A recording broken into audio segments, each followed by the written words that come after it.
Hey, what's going on guys? Victus here, back with another video. Now, sales are coming pretty soon and you bet I'll have the list of the best laptops to watch out for in this sale. That video will come out in a few days, but before that, we have a pretty new release in the Indian market, and that is the new Nitro V15. I mean, the name is a little bit strange. Nitro V, does it mean Nitro 5? So I believe this is like, you can say, the Nitro 5 15-inch. We already have the Nitro 5 16-inch, which is the more premium version now, so this is going to be the new budget Nitro that we have been seeing in the market since the last few years. So this is going to be the mid-range budget Nitro. It's no longer the 60,000 rupees 65,000 rupees champion anymore. Prices have increased, inflation, Nvidia's monopoly, RTX 4050, the RTX tax and everything is included, and the price has bumped from the usual 60,000 price range to now in the mid 70,000 price range. However, the price of 77,000 rupees, or if you add these discounts and all, around the 75,000 rupees mark, this laptop is actually looking pretty enticing. Why is it that? We'll discuss in this video. But before that, if you are new to the channel, make sure to hit the subscribe button and turn on notifications. Also, join our Telegram community. Link is down in the description. Engage in tech discussions, solve your problems, get reviews from other people who own various laptops like these, and also get alerted on the best tech deals the earliest. With that said, guys, let's get right into the video. So this is the Acer Nitro V15, or you can say this is the Acer Nitro 5 15-inch variant. Let's not waste time and let's take a look at the core specs of this laptop, which makes this really enticing in this price range. So let's talk about the processor first, which is the Intel Core i5 13420H. So it's a 13th gen processor, Raptor Lake, but in reality it is nothing but a little bit slightly overclocked i5 12450H from the past generation. Remember guys, Intel 12 gen and 13 gen, they don't really have any kind of difference in terms of actual architectural improvement. Like, there's not much improvements in terms of actual IPC, and I have some benchmarks. Let me show you. So here are some benchmarks compared against laptops in the same price range which feature the Intel Core i5 12500H, which is available in the previous generation Nitro 5 with the RTX 3050, and also you can see the Ryzen 7 5800H in this price range quite often as well. So when you compare the benchmarks of the i5 12450H from last year, you can see, right, it stands just below the Ryzen 7 5800H in terms of multi-core performance. There is quite some gap between the two, and in terms of single core performance, it's slightly better. Now you can imagine the Intel Core i5 13420H, which is just a slightly overclocked version of the same i5 450H. So it will be slightly better than the i5 12450H. So again, it will be still slower than the Ryzen 7 5800H in terms of multi-core performance, but in terms of single core, it will be further better, right? But the i5 12500H will be better in both single core and multi-core performance compared to the i5 13420H. That is for sure. Also, something else that I would like to mention is, even though the i5 13420H or the i5 12450H is going to be slower than the Ryzen 7 5800H in terms of multi-core performance, if you are a content creator, a video editor, aspiring video editor and all, the Intel Core i5 13420H is going to be much better for video editing compared to the Ryzen 7 5800H. That's because of this. Here you can see, right, this is a chart provided to us by Puget Bench, and you can see that the Intel Iris Xe graphics, right, the Intel Quick Sync provided by the Intel Iris Xe graphics in Intel 11 gen, 12 gen and 13 gen supports all sorts of hardware acceleration for all sorts of H.265 or HEVC codecs. So if you are an aspiring video editor, let's say you are going to edit videos from Sony a7S III, Sony a7 IV, Canon EOS R5, which shoots video with H.265 encoding, H.265 encoding, like let's say you are shooting 4K 60 FPS 10-bit 422, these types of codecs, then Intel 13 gen Iris Xe graphics supports all the flavors of it. Like, you can see even the RTX 40 series, the RTX 4090, even that doesn't support the 10-bit 422 H.265 codec, which the Intel Iris Xe graphics supports. This means if you're editing this footage in your laptop or in your PC and you don't have an Intel, Iris Xe iGPU, then you're going to use a lot of CPU performance and a lot of power to edit that footage. Whereas if you have this Intel Iris Xe iGPU, you're going to have really smooth video editing experience with this codec. And in the desktop x86 space, only Intel's Iris Xe graphics supports hardware acceleration for this type of codec. It is very important to know, guys. Not everybody will tell you about this, but if you are a content creator, you should know about this. If you are a content creator, you must absolutely prefer this Intel i5 13620H 420H over the Ryzen 7 5800H, because of the presence of this Intel Iris Xe graphics. A lot of people will trash on Intel's iGPU, but it is incredible for video editing, guys, and this is the proof. Next, moving on, we have the GPU, which is the RTX 4050.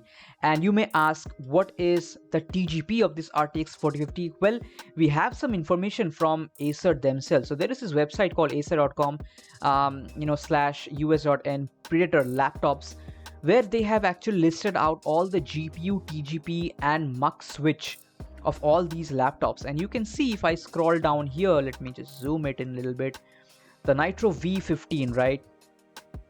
There are three variants: RTX 2050, 3050 and 4050.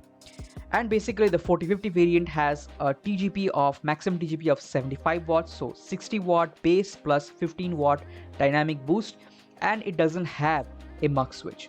So let's keep the mux switch aside. Okay, in this price range, most laptops don't have a mux switch. So here are some of the benchmarks from 3D Mark TimeSpy that will give you the actual raw performance of your GPU. So here I've compared the RTX 3060, the 140 watt, which is available in very premium laptops. Then you have the RTX 4050 95 watt, and then I've shown the RTX 4050, the 75 watt variant, which is available in the Nitro V. And then you have the 95 watt RTX 3060 that was available in laptops in the 85,000 to 90,000 rupees price range a year and a half ago. Then we have the 6GB RTX 3050 95 watt, which is available this generation, so it's the new variant of the RTX 3050. And we have the 4GB RTX 3050 95 watt that we have seen in several laptops like the Dell G15, and also have seen it in the Lenovo IdeaPad Gaming 3 from last year. Alright, so here you can see, right, it's clear that the RTX 3050 6GB and 4GB, there is not much difference, because the 6GB RTX 3050 is nothing but a 3050 Ti. That's all. That's what it is. Okay, so you can see there's not much difference. And then going from the 95 watt RTX 3050 6GB to the 3060 6GB 95 watt, there is a big difference. It's almost like a 35% difference. And the 75 watt RTX 4050 is also like exactly the same as the 95 watt RTX 3060 6GB.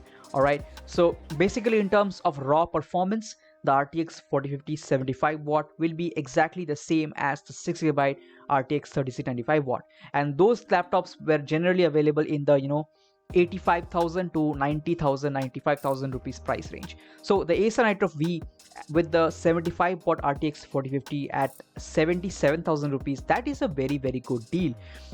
What essentially this has done is, this has basically killed the 6GB RTX 3050 before it even has become mainstream. Right, this makes the 6GB RTX 3050 to be available only in the 65,000 rupees price range. Do not buy the 6GB RTX 3050 if it comes in a laptop that costs around the 75,000 rupees mark. It is not worth it. The 6GB 3050 is now supposed to only replace the 4GB RTX 3050.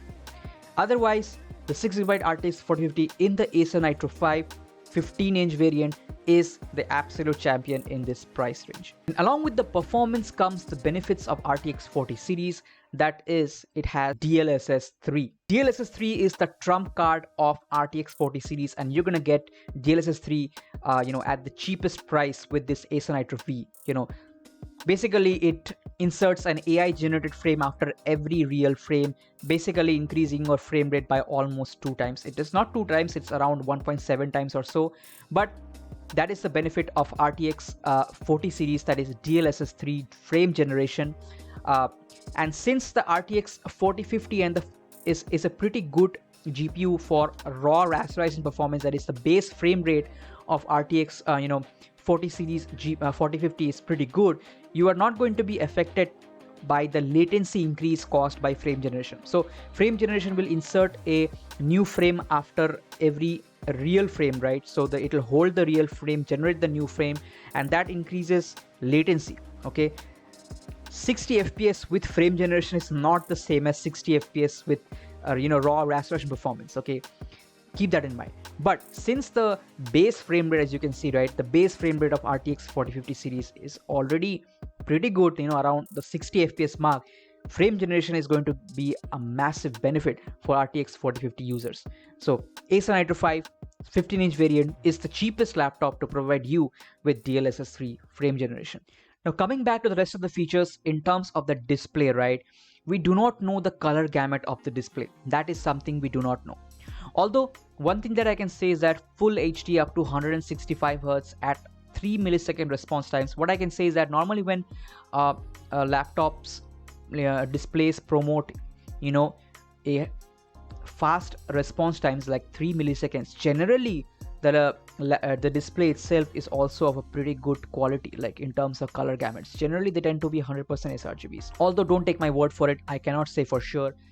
Talking about the port selection of this laptop, fantastic. It's got the Type-C Thunderbolt 4 port at this price range, which is only seen from Asus other than Acer. Like only Acer and Asus is providing the Thunderbolt 4 port at even in lower end laptops, which is really good to see. Like Acer has the Thunderbolt 4 in the Acer Aspire 5 or 7 with the RTX 2050 and all. It has Thunderbolt 4 port, and even here it is also there. Thunderbolt 4 will give you the benefits of connecting high refresh rate, high resolution monitors like 4K 120 Hz, 8K 60 Hz. You can connect high speed external SSDs, NVMe SSDs, because Thunderbolt 4 provides you 40 gigabits per second bandwidth. So you can connect high speed external SSDs. You can connect external graphics cards to this laptop. That is also incredible. And you can also charge this laptop using power delivery power banks or power adapters because of Thunderbolt 4.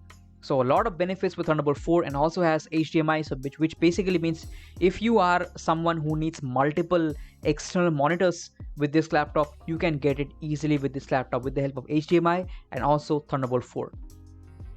And other than that, the port selection is again solid. You've got 2 USB 3.2. Actually, you got 3 USB Type A 3.2, headset jack, gigabit Ethernet. Oh, I'm not sure if it's gigabit Ethernet actually. It does have Ethernet. I'm not sure if it's gigabit Ethernet. All right. But anyways, solid port selection. I don't have anything to complain about. Maybe it could have had the an SD card slot. It doesn't have an SD card slot. But other than that, perfect. And lastly, some people may be concerned about the old style of cooling design, where they have the 2 fans together at one end and have like a couple of heat pipes. I don't really consider it as a con of this laptop, because RTX 4050, it is very efficient, doesn't get hot at all, and the i5 13420H is going to be pretty low powered. You can find in multiple reviews the i5 12450H. It doesn't really get that hot actually, because it's not a power hungry CPU. The i5 12500H, that does get pretty hot, but the 12450H and the 13620H won't be really power hungry components. So I feel I'm really not concerned with this cooling solution. I think it's going to be pretty alright.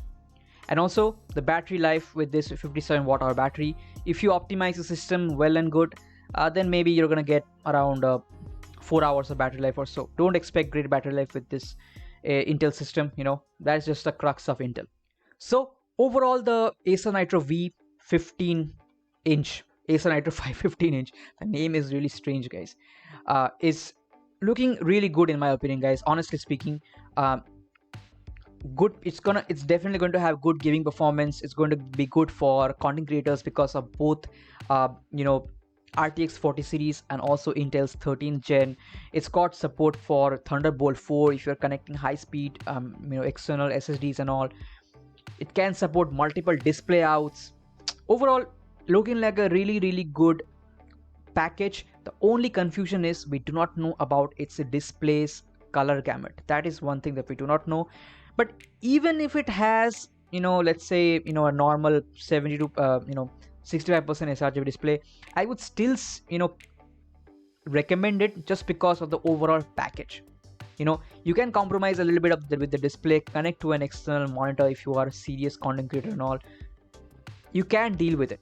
Overall, I feel this laptop is really good overall in terms of the entire package. So that's it for this video, guys. Thank you so much for watching.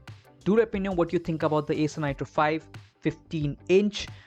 Also, guys, more videos will be coming. The laptops to watch out for in the sales. I'll be there doing live streams, giving recommendations and everything. So don't forget to hit like, share and subscribe. Also turn on notification and join our Telegram community to get alerted on the best tech deals the earliest. And also enjoy and have conversation with tech nerds over here in the group, get reviews and all. So that's it for this video, guys. Thank you so much for watching. Take care and I'll catch you in the next one. Peace.